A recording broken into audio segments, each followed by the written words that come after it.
દરેક નીતિની સામે કાયદાની રીતે ઊભો રહેતો SSK ન્યૂઝ ચેનલ। સુરતની પાંડેસરા પોલીસે વ્યાજખોર સામે લાલાક કરી એક વ્યાજખોરને ઝડપી પાડી કાર્યવાહી હાથ ધરી હતી। પાંડેસરા પોલીસ મથકમાં એક શ્રમજીવી મહિલાએ પહોંચી વ્યાજખોર દીપક ભીમરાવ ડિવરે અંગે ફરિયાદ કરી હતી અને તે વ્યાજે રૂપિયા આપ્યા બાદ ઊંચું વ્યાજ વસૂલવાની સાથે શોષણ કરતો હોવાનું કહ્યું હતું, જેથી પાંડેસરા પોલીસે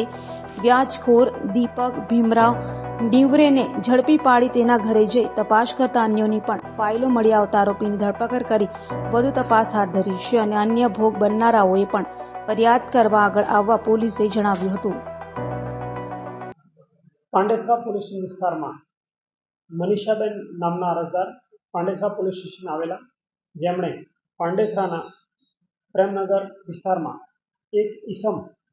વ્યાજે રૂપિયા આપી અને મિલકત લખાવી લે છે અને માણસોનું શોષણ કરે છે તેવી રજૂઆત કરતા તેમની ફરિયાદ દાખલ કરી આરોપી દીપક ભીમરાવ ડિમરેના ઘરે જઈ ઝડપી તપાસ કરતા અન્ય વ્યક્તિઓની પણ ફાઇલો તેમના ઘરેથી મળી આવેલ, જેમાં મુખ્યત્વે આરોપી આઉટસોર્સિંગનું કામ કરતા હતા, જેમાં માણસોની હાઉસકીપિંગ માટે રાખતા હતા અને સારી સારી હોટલોમાં માણસો મૂકતા હતા, જેના ભાગરૂપે 10 થી 15% વ્યાજ પોતાના પગારમાં કાપી લેતા હતા। નાની એક એમાઉન્ટ આપતા, જેને વ્યાજ ચડાવીને માણસોની સાથે સતત વ્યાજના ભાગરૂપે તેમના પગારમાં કાપીને તેમનું લાંબા સમયથી શોષણ કરતા હતા। આ ઉપરાંત 3-4 ફાઇલો એમના ઘરેથી એવી મળી છે કે જેમાં લોકોએ તેમને પૈસા ચૂકવી દીધા હોય, આમ છતાં ફાઇલ પરત કરેલ નથી અને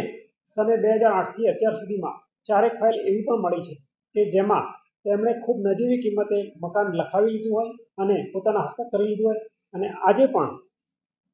વ્યાજે લઈ જનારા વ્યક્તિઓ વ્યાજ ભરતા હોય તેવી સિસ્ટમ તેમણે બનાવી છે। પોતે હાઉસકીપિંગના માણસોનું કામ કરે છે તેવું જણાવે છે, પરંતુ હકીકતમાં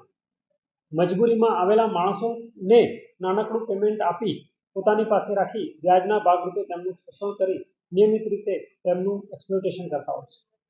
જે હકીકત પોલીસના ધ્યાને આવતા બીજા ફરિયાદીનો પણ કોન્ટેક્ટ કરી આશરે 4 ગુના તેઓના વિરુદ્ધ પાંડેસરા પોલીસ સ્ટેશનમાં દાખલ કરવામાં આવ્યો છે। દરેક નીતિની સામે કાયદાની રીતે ઊભો રહેતો SSK ન્યૂઝ ચેનલ।